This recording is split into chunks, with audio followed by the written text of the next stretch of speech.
नमस्कार, मी नम्रता वागळे. आपण पाहताय पुढारी न्यूज आणि वेळ आहे चर्चेचा धुरळा उडवण्याची. गेले 2 दिवसांपासून पुण्याला मुसळधार पावसाचा फटका बसतोय. पावसात धरणांची पाणी पातळी वाढल्यामुळे साहजिकच मुळा नदीत पाण्याचा विसर्ग सुरू झाला. जसजसा पाऊस वाढत गेला तसतसा पाण्याचा विसर्ग वाढत गेला आणि तब्बल 35,000 क्युसेक वेगाने मुळा नदीमध्ये पाणी सोडलं जात असल्यामुळे नदीकाठच्या अनेक पुलांना पाणी लागलं. खरं तर पुण्यातल्या नद्यांची पाणी पातळी वाढणं, नदीपात्रातला रस्ता पाण्याखाली जाणं, कधी-कधी त्यातली वाहनं पाण्यात बुडणं हे काही पुणेकरांना नवं नाही. मात्र कालच्या पावसात पुण्यातल्या अनेक भागात नदीचं पाणी घुसलं आणि हाहाकार माजला. अनेकांची घरं पाण्याखाली गेली. लोकांना रेस्क्यू करण्यासाठी एनडीआरएफला पाचारण करावं लागलं. आता प्रश्न असा आहे की नदीचं पाणी पुणेकरांच्या घरात घुसलं की पुणेकरांची घरं नदीच्या पात्रात घुसली? ज्या ज्या भागात पाणी साठलं त्यातील बहुतांश भाग हा पूररेषेच्या आत बांधण्यात आलेला आहे. या बांधकामाला कुणी परवानगी दिली? या अतिक्रमणांवर कुणाचा वरदहस्त आहे?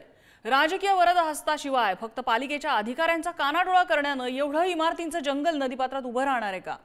10 वर्षापूर्वीपर्यंत पुण्यातल्या नदीतून 40-45 हजार क्युसेक वेगानं विसर्ग होणं हे फार मोठं नव्हतं. पण 1958 साली पुण्यातल्या याच मुळा नदीमध्ये तब्बल 1,13,000 क्युसेक वेगानं विसर्ग झालेला आहे. तशी परिस्थिती किंबहुना त्याच्या निम्म्या तीव्रतेची परिस्थिती जर आज उद्भवली तर काय पुणेकरांवरती बितेल कोणाला माहिती आहे? कल्पना करू शकतो आपण? आणि तशी जर परिस्थिती झाली तर जबाबदार कोण? मुळा नदी आली आणि पुण्यात धुमाकूळ घालून गेली. आता पुणेकरांसाठी मागे उरलाय फक्त चिखल. पण पुण्यात झालेल्या चिखलाला जबाबदार कोण हाच प्रश्न आता विचारला जातो आणि तोच आहे आपला आजचा चर्चेचा मुद्दा.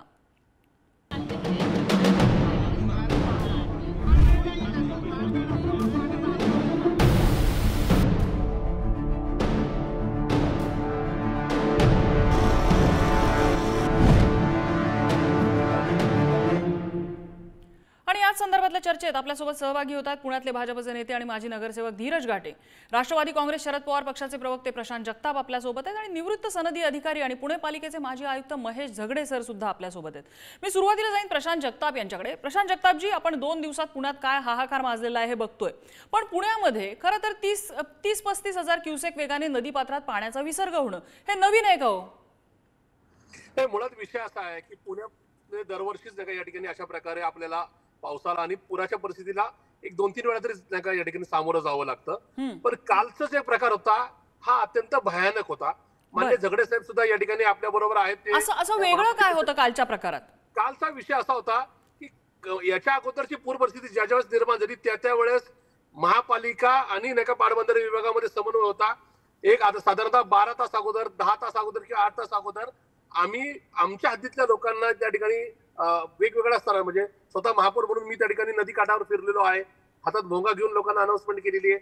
आमच्या फायर ब्रिगेडच्या गाड्या, आमच्या वॉर्ड ऑफिसच्या गाड्यांवर स्पीकर लावून भोंगे लावून त्या ठिकाणी अनाउन्समेंट केलेली आहे की पुढच्या 8 तासात पाणी सोडण्यात येत आहे, 6 तासात पाणी सोडण्यात येत आहे, 4 तासांनी पाणी सोडलं जाणार आहे.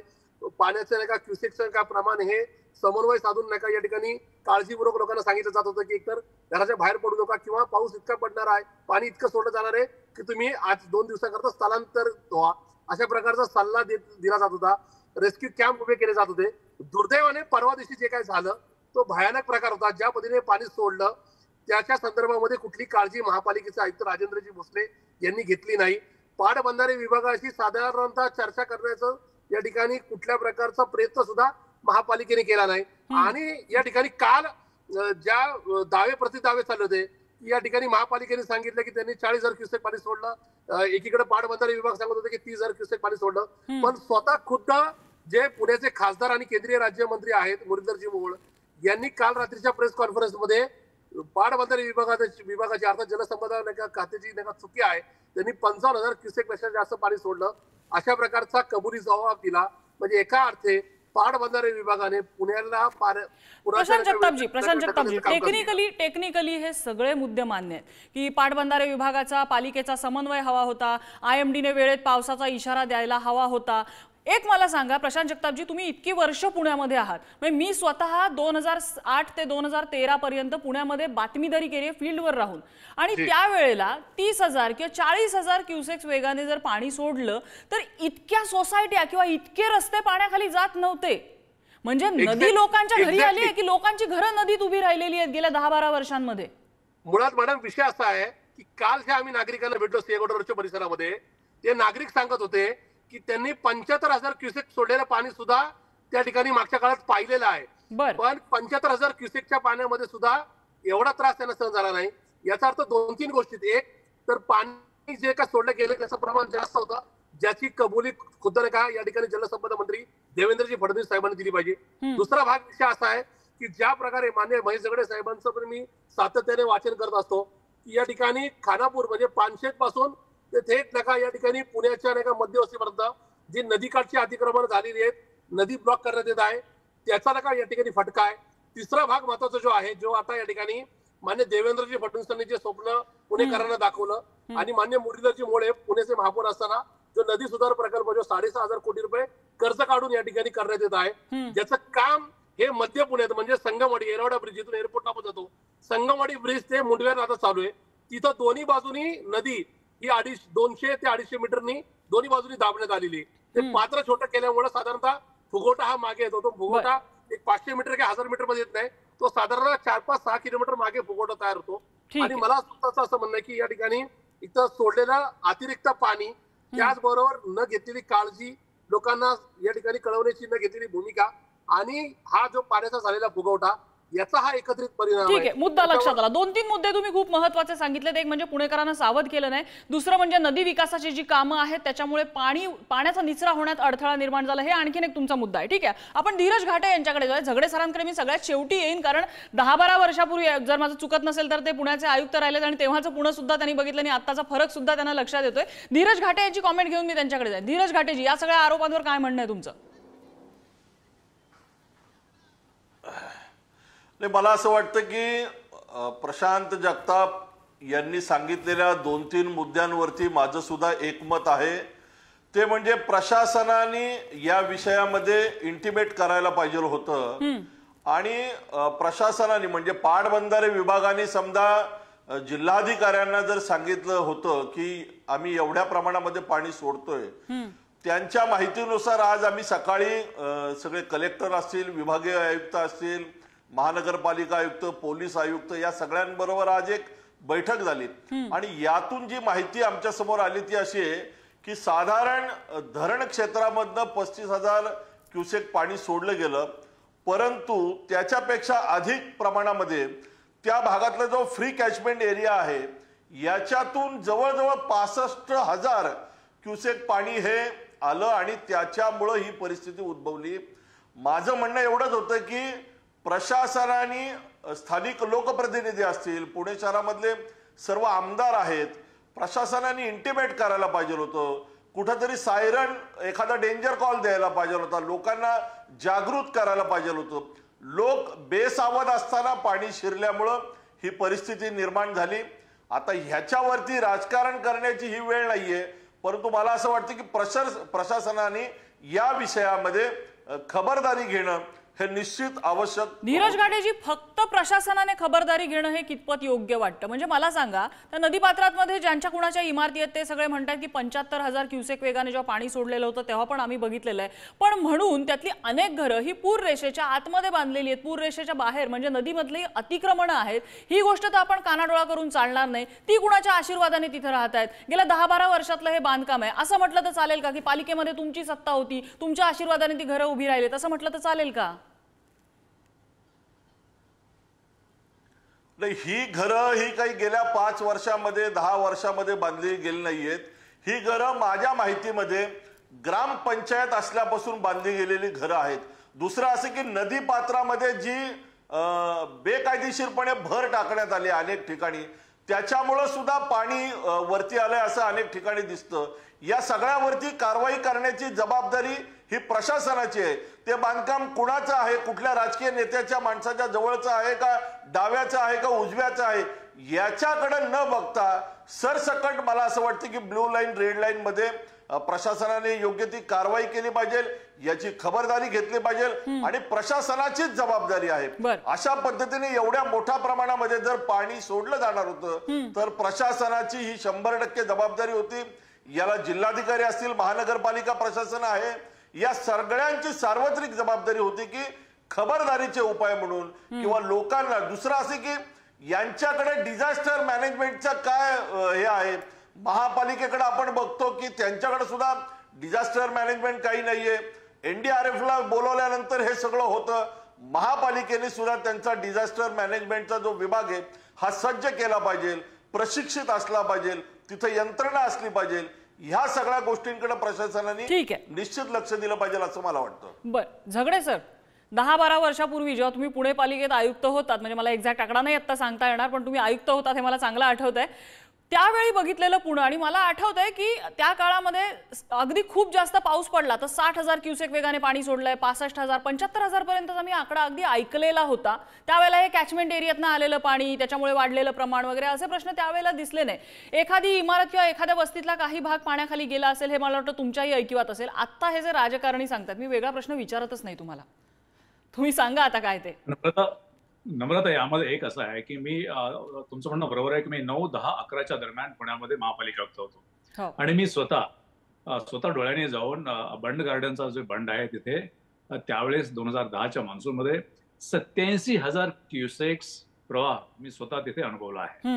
त्यामुळे याच्यामध्ये किती 60,000, 65,000, 40,000 तर ठीक आहे. आणि त्यावेळेस एक सांगायला आपल्याला हरकत नाही की एकही घरामध्ये पाणी शिरलेलं नव्हतं. वस्तुस्थिती आपण रेकॉर्ड करून काय पाहायला हरकत नाही. प्रश्न असा आहे की या दोन्हीही राजकीय नेत्यांनी जे वक्तव्य केलेले आहे, खरं म्हणजे की हा राजकीय नेतृत्वाचा प्रश्नच नाहीये. प्रश्न तो नंतर येतो. प्रश्न कुठला आहे की आपल्याकडे 2005चा कायदा झालेला आहे संपूर्ण देशामध्ये, आणि माननीय पंतप्रधानांच्या देश पातळीवरून त्यांनी ते बघायचं असतं, आणि आपल्याकडे जिल्हा स्तरावरती जिल्हाधिकारी आणि महापालिका आयुक्तांनी बघायचं असतं. आता कायमस्वरूपीचे काय उपाययोजना केल्या पाहिजेत आणि तात्कालिक बघूया की काय करायला पाहिजे होतं. यामध्ये असं आहे की जिल्हाधिकाऱ्यांच्या अध्यक्षतेखाली जी अथॉरिटी आहे, डिस्ट्रिक्ट अथॉरिटी आहे, त्यांनी कायमस्वरूपी जिल्ह्यात किती पाऊस पडतोय, धरणामध्ये किती पाणी आहे, किती विसर्ग होणार आहे याचं 24 तास बघितलं पाहिजे. आणि महापालिका आयुक्तांनी त्यापेक्षा जास्त डोळ्यात तेल घालून होतं पाहिजे. मी ज्यावेळेस होतो त्यावेळेस खडकवासल्याचे जे इंजिनियर होते, अधीक्षक अभियंता, त्यांचं आणि माझं वैयक्तिकरित्या रात्रंदिवस कम्युनिकेशन असायचं. आणि हे कम्युनिकेशन असायचं की आता त्यांच्या कॅचमेंट एरियामध्ये किती पाऊस पडतो आणि किती त्याच्यामध्ये होणार आणि किती तुम्ही विसर्ग करणार आहात. त्यामुळे कायदा बाजूला ठेवला, आपण जरी डिझास्टर मॅनेजमेंट ऍक्ट बाजूला ठेवला तर वैयक्तिक पातळीवरती जबाबदार अधिकारी म्हणून तुम्ही हे करायचं असतं.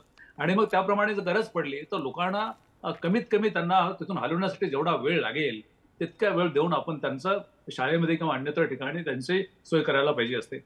मला असं वाटतं की यावेळेस कुठेतरी आता हे फ्री कॅचमेंट वगैरे, मी तर सांगतो की तुमच्या बंड गार्डनचे किती 87,000 असेल तर मग फ्री कॅचमेंट त्याच्यामध्ये आलाच आहे. त्यामुळे मला वाटतं ही लंगडी सबब प्रशासन जर सांगत असेल तर त्याला खरं म्हणजे की राजकीय नेतृत्वाला दोष देण्यात काही अर्थ नाही. पण राजकीय नेतृत्वाने यांनी विचारलं पाहिजे की प्रशासन काय करतंय या सगळ्या गोष्टी ज्या आहेत ते, की कायदा आहे त्याच्यासाठी तुमचा डिझास्टर मॅनेजमेंट कक्ष तिथे कायमस्वरूपी चालू असतो. आणि हे असं का होतं.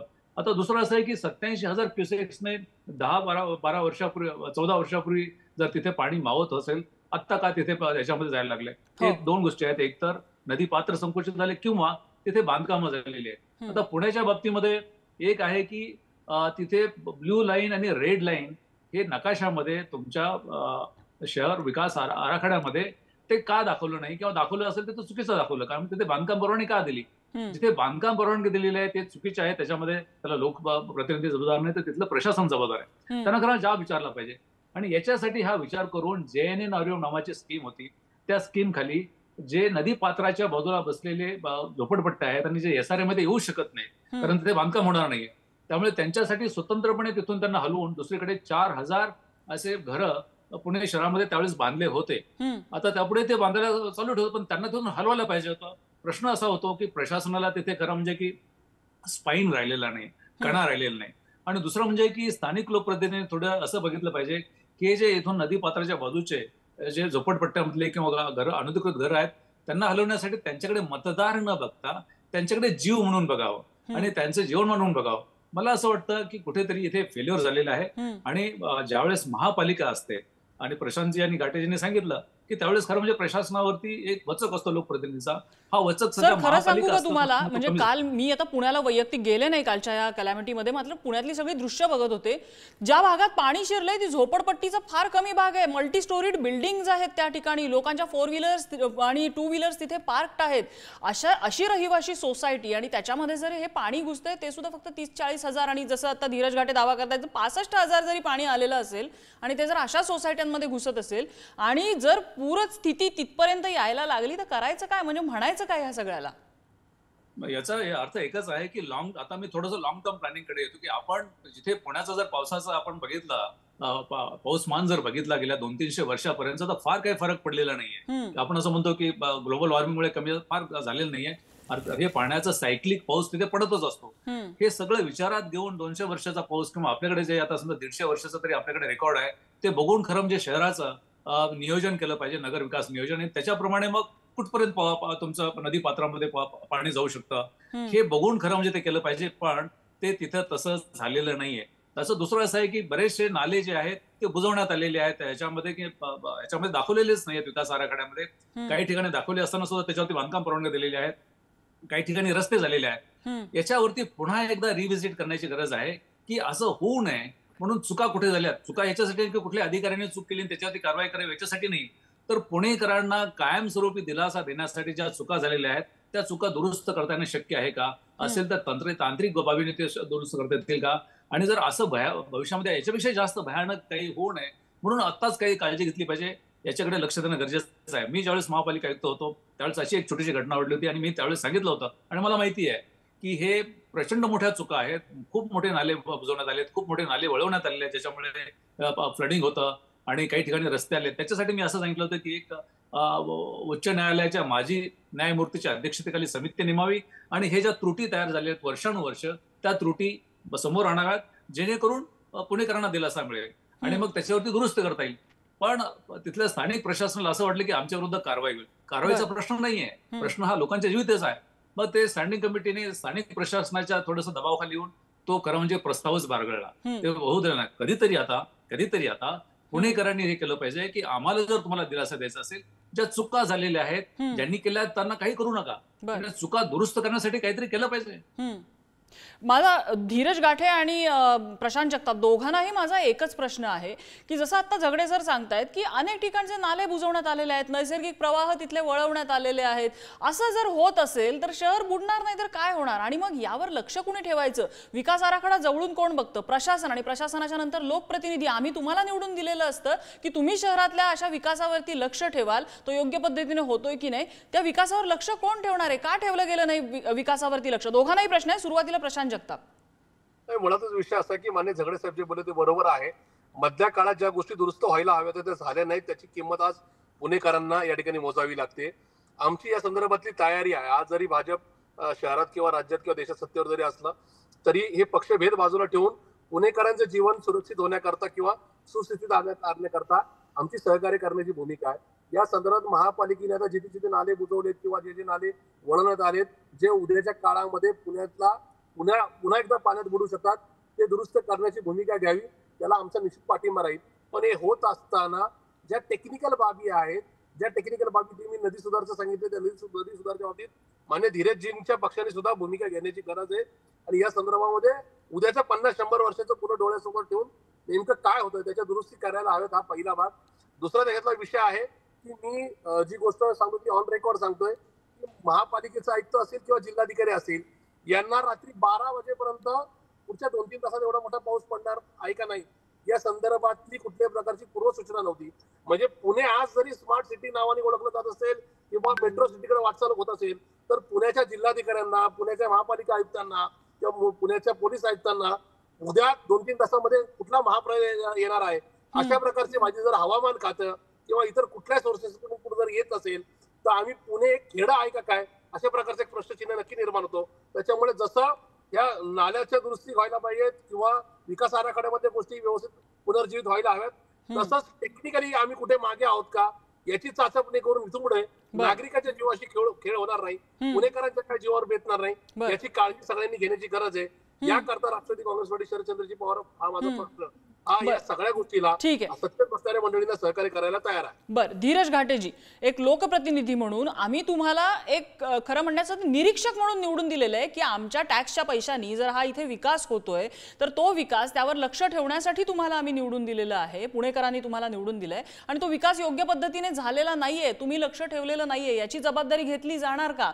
उद्या जर वेळ पडली तर नदीपात्रामध्ये जी अनधिकृत बांधकामं आहेत, भले त्या मल्टी स्टोरीड बिल्डिंग असतील किंवा झोपडपट्टी असेल, ते तोडण्याचं धारिष्ट दाखवणार का तुम्ही? मला असं वाटतं की विकास ही एक निरंतर प्रक्रिया आहे. आणि ह्या सगळ्याचा विचार करता नैसर्गिक नाले किंवा ओढे याच्यावरती जे बांधकाम केलं जातं, मुळात माझं असं म्हणणं आहे की अशा पद्धतीने बांधकाम होत असताना प्रशासन त्यावेळेस या बांधकामाला परवानगी देतच कसं? मी पुन्हा एकदा सांगतो की भारतीय जनता पार्टीची भूमिका ही पक्की आहे की अशा पद्धतीने नैसर्गिक नाले ओढे याच्यावरती बांधकाम करायला महानगरपालिका प्रशासनाने परवानगी दिली नाही पाहिजे, योग्य त्या पद्धतीने कारवाई केली पाहिजे. आणि हे सगळं काही पुण्यामध्ये मोठा पाऊस पडला त्याच्यामुळे मुळात हे घडलेलं नाहीये. धीरज लाटेजी, आम्ही प्रशासन निवडून देत नाही, आम्ही तुमच्यासारखे लोकप्रतिनिधी निवडून देतो. आम्ही तुम्हाला प्रश्न विचारणार आहोत की तुम्ही का लक्ष ठेवलं नाही? एखाद्या ठिकाणचा जर नाला तुमच्या वॉर्ड मधला जर समजा एखादा नाला बुजवला जात असेल किंवा त्याची दिशा वळवली जात असेल तर तिथला नगरसेवक म्हणून, तिथला लोकप्रतिनिधी म्हणून तुमच्या ते लक्षात यायला हवं होतं. जर लोकांनी तक्रार केली तर त्यात लक्ष घालायला हवं होतं. म्हणजे मी फक्त पर्टिक्युलर तुम्ही म्हणत नाहीये, पुण्यातले सगळेच लोकप्रतिनिधी सगळ्याच पक्षांचे. प्रभागामधलं मी माझ्या प्रभागातली माहिती सांगतो. गेले 3 वर्ष आंबीलोड्याला पूर आल्यानंतर माझ्या प्रभागामध्ये अनेक ठिकाणी घरांमध्ये पाणी शिरायचं. आम्ही ठरवून यावेळेस प्रयत्न करून तिथल्या नाला सफाई असेल, नाला सरळीकरण असेल, सर्व विषयात लक्ष घातलं. ह्या वर्षीच्या एवढ्या मोठ्या पावसामध्ये किंवा एवढा पाण्याचा प्रवाह पुणे शहरात आला, परंतु आंबीलोड्यामध्ये माझ्या भागात दांडेकर पूल परिसरामध्ये कुठेही बाधित झाले नाही. याची काळजी आम्ही लोकप्रतिनिधी म्हणून करू, पण प्रशासनाची जबाबदारी ही निश्चित आहे की अशा पद्धतीने नदी पात्रामध्ये काही अनधिकृत बांधकाम होत असेल, नैसर्गिक नाल्यांवरती बांधकाम होत असेल तर याला रोखण्याची जबाबदारी ही प्रशासनाची आहे आणि त्यांनी योग्य पद्धतीने कारवाई केली पाहिजे. झगडे सर, जे आहे ते आत्ताच झालंय आणि आता काय चिखल झालाय तो आपल्याला माहितीये. थोडक्यात सांगा, उपाय काय करता येईल? उपाय नम्रता याच्यामध्ये एकच आहे की तात्कालिक स्वरूपात जे काही खरं म्हणजे की पाण्याचा विसर्ग होणार आहे, काय होणार आहे याची यंत्रणा आहे, पण ती यंत्रणा मला वाटतं कुठेतरी याच्या अशी मृतप्राय झाली की असं वाटायला लागतं. मला आठवत आहे की मी जिल्हाधिकारी नाशिक असताना त्यावेळेस हा कायदा पण नव्हता, पण ज्यावेळेस पाऊस पडायला लागायचा त्यावेळेस जिल्हाधिकारी म्हणून मी कायमस्वरूपी 24 तास त्या नियंत्रण कक्षात असायचो. पुण्यामध्ये असा काही पाऊस झाला तर मी रात्रभर शहरामध्ये फिरायचो आणि कंटिन्युअसली टच मध्ये असायचो, कारण तशी तुम्हाला संवेदन क्षमता असते. मला असं वाटतं की असे तात्कालिक प्रश्न सोडायचे असतील तर ही यंत्रणा काय करते याचा सचिवांनी, मुख्य सचिवांनी आणि मुख्यमंत्र्यांनी विचारलं पाहिजे तुम्ही करताय काय. हे सगळं झालंय आणि याच्या विरुद्ध त्यांना हे केलं पाहिजे आणि हे झालं तात्कालिक. पण कायमस्वरूपी जर करायचं असेल तर याच्यामध्ये जे नैसर्गिक पाण्याचे प्रवाह आहेत ते कुठे संकुचित झालेले आहेत आणि त्याच्यामुळे हे असं याच्यापेक्षा भयानक स्वरूप काय होऊ नये याच्यासाठी काय करावं लागेल. याचं जसं आपण एखादा आजार झाल्यानंतर आपण पॅथॉलॉजिकल लॅबोरेटरीमध्ये जाऊन टेस्ट करतो की आता काय केलं पाहिजे मग उपाययोजना, आपण ते काय झालं हे समजूनच घेत नाहीये. त्यामुळे कधीतरी एकदा या प्रशासनाला, लोकप्रतिनिधींनी, मुख्यमंत्र्यांनी, राज्य शासनाने जाब विचारला पाहिजे, तुम्ही करताय काय? तुम्ही आम्हाला सांगा की पुढच्या वर्षी हे जर व्हायचं नसेल तर तुम्ही आता काय केलं पाहिजे हे सांगितलं पाहिजे आणि मग तिथे जे शक्य होईल तिथे उपाययोजना करणं गरजेचं आहे. अन्यथा हे दरवर्षी काही ना काहीतरी मृत्यू होतील, काही जीवनमान विस्कळीत होईल, त्याच्यामध्ये लोकांना त्रास होईल आणि मग आपण फक्त त्यांचे अश्रू पुसले, त्यांना दिलासा दिला, मदत केली याच कॅटेगरीमध्ये राहणार आहे. कायमस्वरूपी तोडगा काढायचं असेल तर आपल्याला त्याच्यामध्ये तो रोग काय आहे त्याच्यामध्ये जाणं गरजेचं आहे आणि 2010 मध्ये तसं सुचवलं होतं, आपण केलं पाहिजे. नाही सर, हे सगळे मुद्दे आहेतच आणि जाता जाता एकच सांगावंसं वाटतं की नदीच्या काठी उभा राहिलेला माणूस हा कधी ओला होत नसतो. नदीमध्ये पाय बुडवायला जर आपण गेलं तर तुमचा पाय ओला होत असतो. शहाण्यांनी यातून समजून घ्यावं की नदी घरात येत नसते, आपण नदीच्या घरात गेलोय का याचा विचार होणं गरजेचं आहे. नैसर्गिक प्रवाह थांबवलेत का? पर्जन्य वाहिन्या आपल्या आकाराने लहान झाल्यात का? भविष्याचा वेध घेऊन त्या बांधण्यात आल्या नाहीयेत का? सांडपाण्याची गटारं ही स्वच्छ झालेली आहेत का? प्लास्टिक कचरा त्यामध्ये अडकून पडलाय का म्हणून पाणी वाहून जात नाहीये का? नैसर्गिक झरे आपण अडवून ठेवलेत का? त्याचबरोबर ह्या सगळ्या प्रश्नांचा विचार सार्वत्रिक होणं गरजेचं आहे. आज पुण्याने हा दिवस बघितला, उद्या दुसऱ्या कुठच्या तरी शहराची वेळ असेल, पण आपण प्रार्थना करूया की ही वेळ यायला नको. तत्पूर्वीच तिथले अधिकारी आणि लोकप्रतिनिधी शहाणे होतील अशी अपेक्षा. या चर्चेसाठी आपल्याला सगळ्या मान्यवरांनी वेळ दिला, सगळ्यांचे आभार. आजचा दुराळा इथेच शमलाय. पुन्हा भेटूया नवीन विषयाचं. पाहत रहा पुढारी न्यूज.